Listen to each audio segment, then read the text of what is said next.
Hello, and welcome to the Nutrition Diva podcast. I'm your host, Monica Reinagel. A listener wrote with some questions about sourdough. He says, I use homemade whole grain sourdough daily, and I'm convinced it has exceptional health benefits, but I can't find any nutritional info on it. It seems to me that it has to have probiotics, for instance. With so many people stuck at home over the last year, bread baking in general and sourdough in particular have seen a big rise in popularity.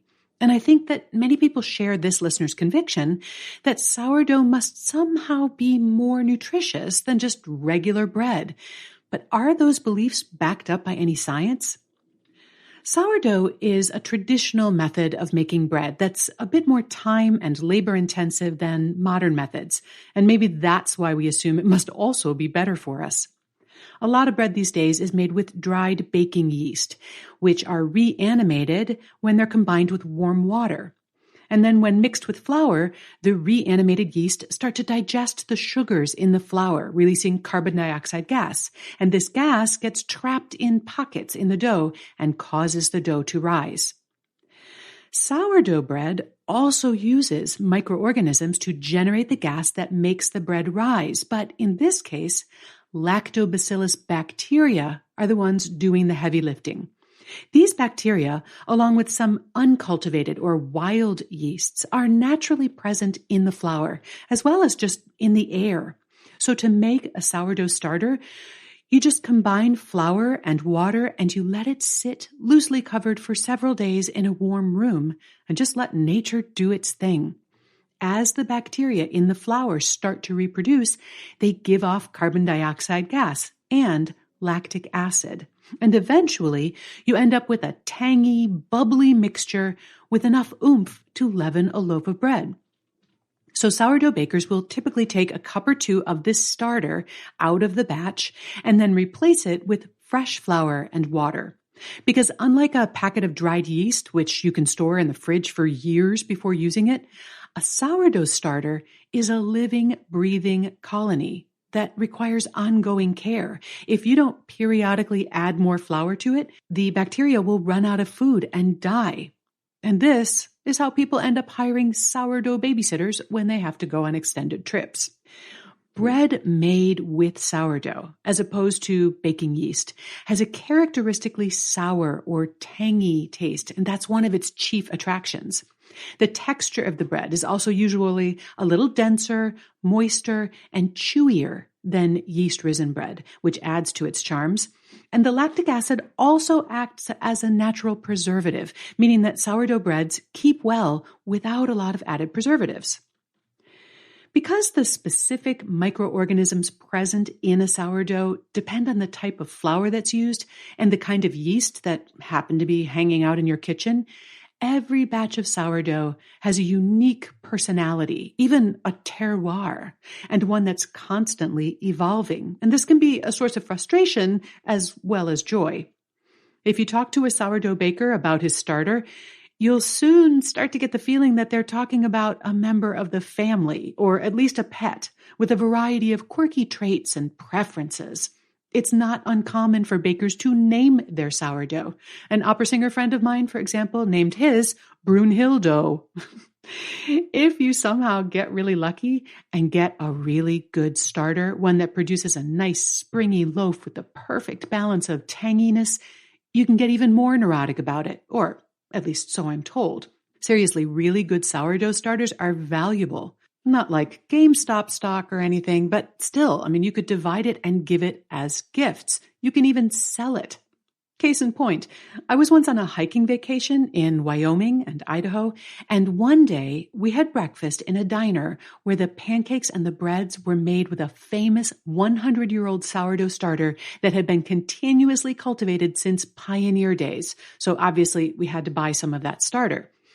For the rest of the vacation, we carted this stuff around in a Tupperware container, carefully keeping it out of drafts and direct sunlight, occasionally adding more flour and water to keep it going.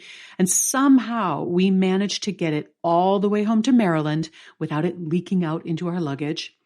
And I'm afraid I no longer have my 100-year-old starter today, but I did keep old Jedediah going for several years before that relationship fizzled out. Turns out he was just too needy. In any case, I think you can see why sourdough lovers might assume that sourdough has exceptional health benefits, the same way we just know that our poodle or our 4-year-old is smarter than the average 9th grader. You can just feel these things.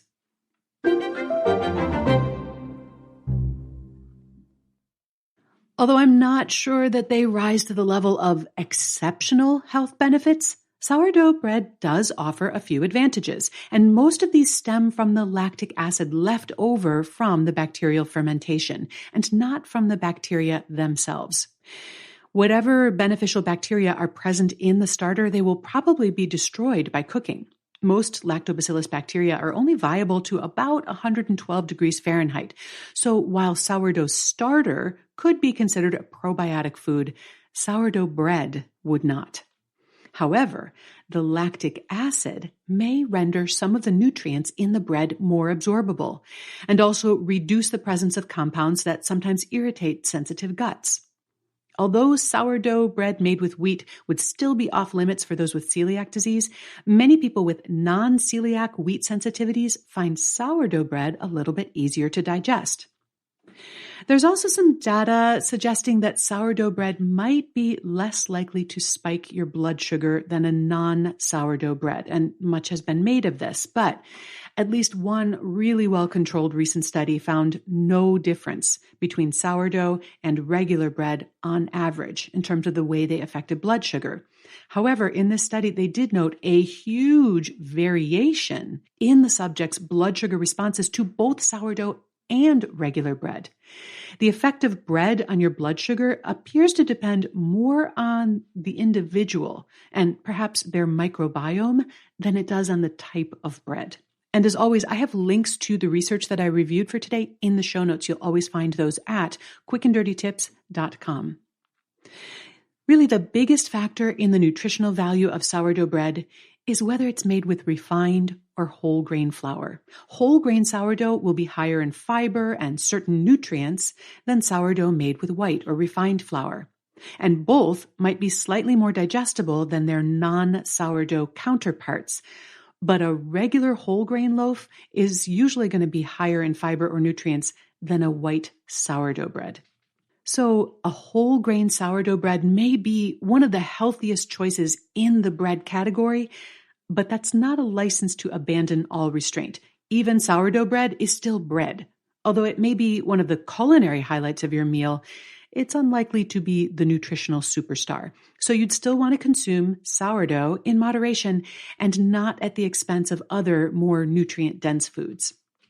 Now, if you're hoping to get some of the benefits of sourdough without all the labor involved in tending your own starter and baking your own bread, you can purchase your sourdough bread ready-made. But be aware that a lot of what's sold in supermarkets as sourdough is actually sour faux. You see, there's no legal definition for the use of the word sourdough on a label, and breads made with regular yeast may include just small amounts of sourdough for flavor, but still be leavened primarily with yeast and contain little, if any, lactic acid. More frequently, they'll just use vinegar or even lemon juice to mimic the sourdough flavor without providing any of the benefits. So check the ingredient list.